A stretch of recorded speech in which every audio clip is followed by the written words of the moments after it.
What's the meaning of banding?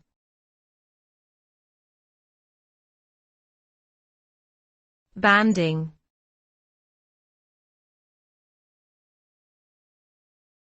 Banding.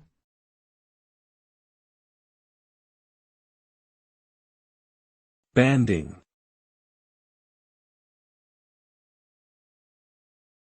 Banding.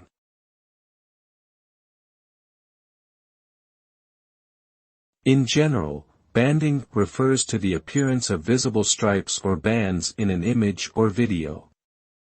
It can occur due to various technical issues such as compression artifacts, color depth limitations, or incorrect data transfer during image processing. In the context of printing, it refers to the visible lines that may appear on a printed image, usually due to inconsistencies in ink application or calibration issues. Banding can detract from the overall quality and clarity of an image, and it is often a challenge for artists, designers, and photographers to avoid or correct this issue. To address banding, various techniques can be employed such as dithering, gradient mapping, and noise reduction algorithms.